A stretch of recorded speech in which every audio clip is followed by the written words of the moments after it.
सामने है ना। मैं श्री प्रकाश आदिपुर से आपके समक्ष आज भारतीय चुनाव पद्धति पर बातें करना चाहता हूँ। 15 अगस्त 1947 को देश आज़ाद होने के उपरांत भारत का संविधान का निर्माण किया गया। संविधान ने भारत में एक लोकतांत्रिक व्यवस्था स्थापित करने का निर्णय किया, जिसके तहत प्रत्येक 5 वर्षों पर लोकसभा एवं विधानसभा के सदस्यों का चुनाव किया जाता है। प्रारंभ में जो निर्वाचन हुआ वह काफ़ी सादगीपूर्ण वातावरण में किया गया और उसमें धन बल का अधिक प्रयोग नहीं किया गया था। सामान्य परिवार से संबंधित उम्मीदवार भी चुनाव जीत जाया करते थे, परंतु समय बीतने के साथ साथ चुनाव के माहौल में परिवर्तन होता गया और चुनाव में धन बल का प्रयोग अधिक से अधिक होने लगा। जातीयता और सांप्रदायिकता के आधार पर मतदान किया जाने लगा, जिसका परिणाम यह हुआ कि योग्य उम्मीदवार चुनाव में जीत करके नहीं आने लगे। समाज इसके कारण विभाजित हो गया। जातीयता के आधार पर मतदान करने का परिणाम यह हुआ कि समाज में ऊंच नीच की भावना ज़्यादा फैल गई और निम्न जाति के लिए जो आरक्षित स्थान निर्वाचन क्षेत्र बनाए गए थे, वहाँ दलित एवं अनुसूचित जाति के उम्मीदवार ही चुनकर आते थे। उसी प्रकार आदिवासियों के लिए, अनुसूचित जनजातियों के लिए भी स्थान को आरक्षित किया गया। इसके बावजूद भी सामान्य कोटि में भी सभी वर्ण और जाति के संबंधित लोग खड़े होते थे। इन सबके बावजूद ही समाज में जो दबंग लोग थे और पैसे वाले वही चुनाव में जीत करके आने लगे, जिसका परिणाम हुआ कि भ्रष्टाचार भी फैलने लगा और पैसे का अधिक से अधिक उपयोग चुनाव में होने के कारण अनैतिक तरीके से पैसे का संग्रह उम्मीदवार करने लगे। राजनीतिक दल भी अनैतिक तरीके से पैसे का संग्रह करने लगे। बड़े व्यापारियों और पूंजीपति अपने पसंद के राजनीतिक दलों को चंदा देना शुरू कर दिया, जिसके परिणाम स्वरूप के राजनीतिक दल उनके प्रभाव में आ जाते हैं। इससे जो स्वच्छ छवि बननी चाहिए वह नहीं बन पाती है।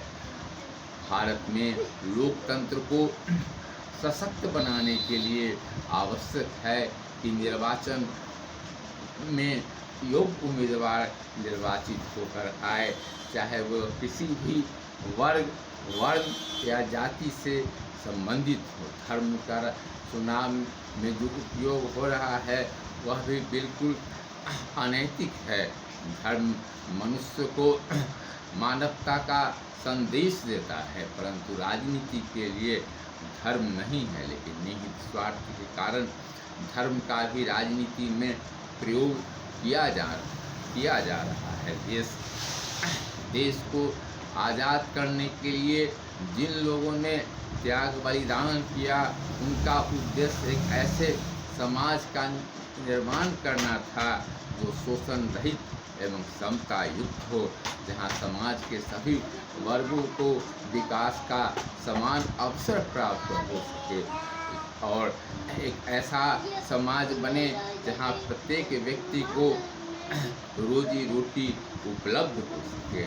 लेकिन दुर्भाग्य से आज़ादी के 70 वर्षों के उपरांत भी यह सपना साकार नहीं हो सका है।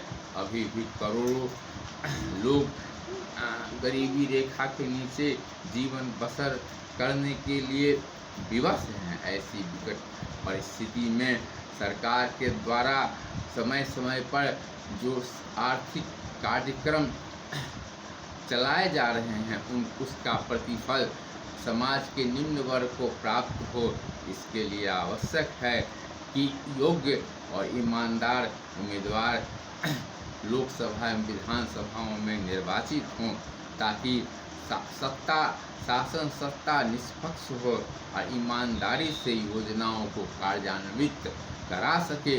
तभी जाकर के गरीब और निर्धन वर्ग को लाभ प्राप्त हो सकेगा। आज़ादी के बाद से अभी तक भारत सरकार ने और राज्य सरकारों ने अनेक बड़ी बड़ी योजनाएं कार्यान्वित की, और लेकिन उसका प्रतिफल अब पूरी तरह से कमज़ोर वर्ग तक नहीं पहुंच पाया है। राजीव गांधी के समय में ही आंकड़ा आया था कि केंद्र से चलने वाले पैसे का मात्र 14 पैसा ही नीचे स्तर तक पहुंचता है। अतः पैसे का सही सदुपयोग हो, इसके लिए स्वच्छ छवि के राजनीतिज्ञों की ज़रूरत है। अतः एक ऐसे चुनाव प्रणाली को विकसित करने की ज़रूरत है जहां सभी योग्य उम्मीदवार निर्वाचित हो सके, और मतदाताओं को भी ऐसे उम्मीदवारों को चुनना चाहिए। अभी बिहार में बिहार विधानसभा का निर्वाचन होने जा रहा है। दुर्भाग्यवश आज़ादी के 70 वर्ष के उपरांत भी बिहार का चहुमुखी विकास नहीं हो सका है, और बिहार काफ़ी पिछड़ा हुआ राज्य है। इसका मूल कारण है कि बिहार में भ्रष्टाचार बहुत ही अधिक है, और जो योजनाएं शुरू की जाती हैं उसका कार्यान्वयन धरातल पर सही तरीके से नहीं हो रहा है। अतः इस विकट परिस्थिति में और बिहार को विकास के दौर में आगे ले जाने के लिए ज़रूरत है कि योग्य और शिक्षित उम्मीदवारों का निर्वाचन मतदाता करें, ताकि एक अच्छे बिहार का निर्माण हो सके।